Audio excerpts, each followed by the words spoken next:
తెలుస్తోంది. నేను ఎక్కడ కూడా ఎవరితో టచ్ లో లేను. నా పేరు పాజిటివ్ గానే వాడారు కదా, నేను దాని గురించి స్పందించను, నాకు పోటీ చేసే ఆలోచన లేదని మాట్లాడినట్టు తెలుస్తోంది.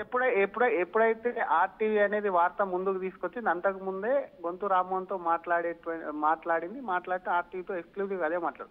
వాళ్ళ పార్టీలో జరిగినటువంటి అంశానికి సంబంధించి ఏం జరిగిందో నేను పూర్తి స్థాయిలో కనుక్కుంటానని ఒకవైపు బొంతు రామ్మోహన్ చెప్తున్నప్పటికీ ఎక్కడ కూడా తను పార్టీ మారట్లేదు అన్న విషయాన్ని కూడా తీసుకురాలేదు. మరొక వైపు ఎందుకంటే అరవింద్ పార్టీలో రెండోసారి ఎంపీగా గెలిచారు, ఆయన బీజేపీలో చాలా కీలకంగా ఉన్నారు, ఆ జిల్లాకు సంబంధించి బలమైనటువంటి నేత.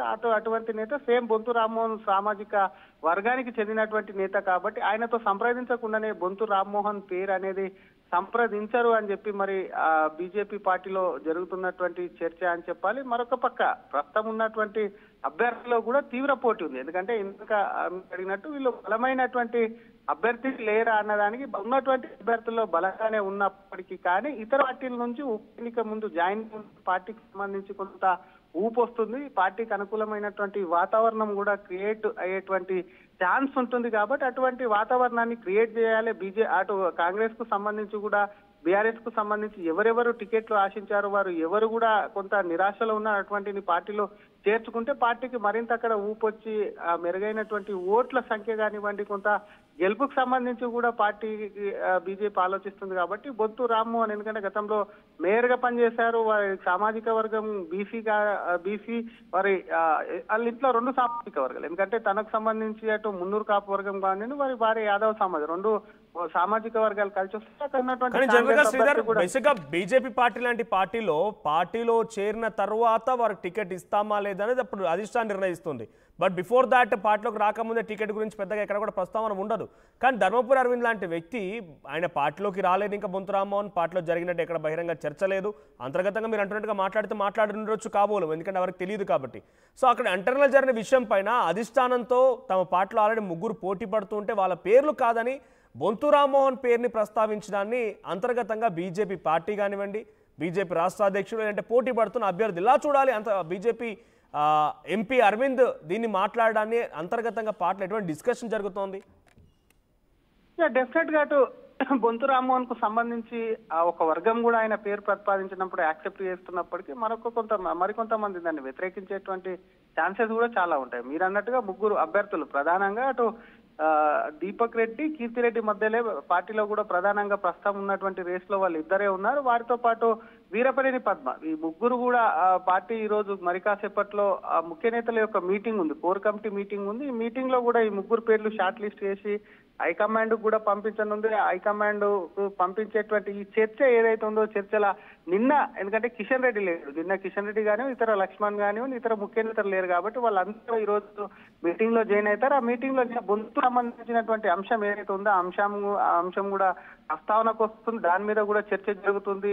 డెఫినెట్ గా ప్రస్తుతం పార్టీలో ఉన్నటువంటి ముగ్గురు షార్ట్ లిస్ట్, ఎందుకంటే 5 మందితో ఒకవైపు అభిప్రాయ సేకరణ అనంతరం జూబ్లీహిల్స్ ఉప ఎన్నికకు సంబంధించినటువంటి అభిప్రాయ సేకరణ 5 పేర్లు ఉన్నాయి. అందులో ప్రధానంగా కూడా ముగ్గురు అటు కీర్తిరెడ్డి కానివ్వండి, దీపక్ రెడ్డి కానివ్వండి, వీరపనేని పద్మ, ఈ 3 పేర్లను కూడా పైకి పంపిస్తారని చెప్పి కూడా కొంత సమాచారం ఉంది. ఆ తర్వాత బొంతుకు సంబంధించిన ఇష్యూ వచ్చింది కాబట్టి ఒకవేళ బొంతు రామ్మోహన్ కి ఇస్తే ఏ విధంగా ఉంటుంది అని చెప్పి కూడా చర్చించేటువంటి ఛాన్స్ ఉంది. కాబట్టి మరికొద్ది సేపట్లో ఈ రోజు ఈవినింగ్ వరకు ఇప్పటికీ అటు బీఆర్ఎస్ ముందుగానే అభ్యర్థిని ప్రకటించింది, అటు మొన్న కాంగ్రెస్ ప్రకటించింది. కాబట్టి వీలైనంత తొందరగా కూడా అభ్యర్థిని ప్రకటించాలని బీజేపీ యోచిస్తుంది, ప్రచారంలో కూడా దూసుకెళ్లాలి. కాబట్టి ఈ మీటింగ్ లో డెఫినెట్ గా ఏదో ఒక కొలిక్ అటు బొంతు కావచ్చు, ఉన్నటువంటి అభ్యర్థుల్లో బలమైన అభ్యర్థులు కూడా ప్రకటించేటువంటి ఛాన్సెస్ లేకపోయాయని చెప్పొచ్చు మనోజ్. మరొక వైపు మీరు ఇందాక అన్నట్టు పార్టీలో చేర్చుకోక ముందు చాలా మందికి కూడా పార్టీలో ఇంతకు ముందు కూడా ముందుగా టికెట్లు ఇచ్చారు. ఆ తర్వాత పేరు పైన ఎందుకంటే డిసిషన్ తీసుకున్న అనంతరం కూడా అక్కడ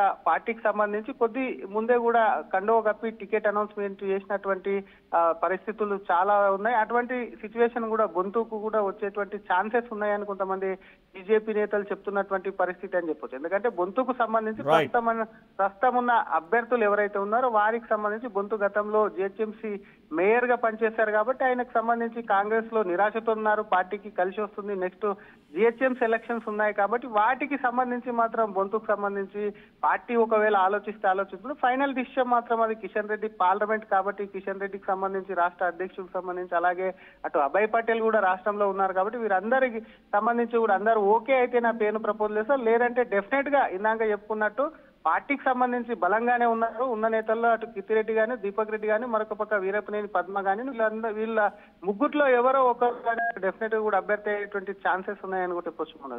రైట్, థ్యాంక్ యూ మధు.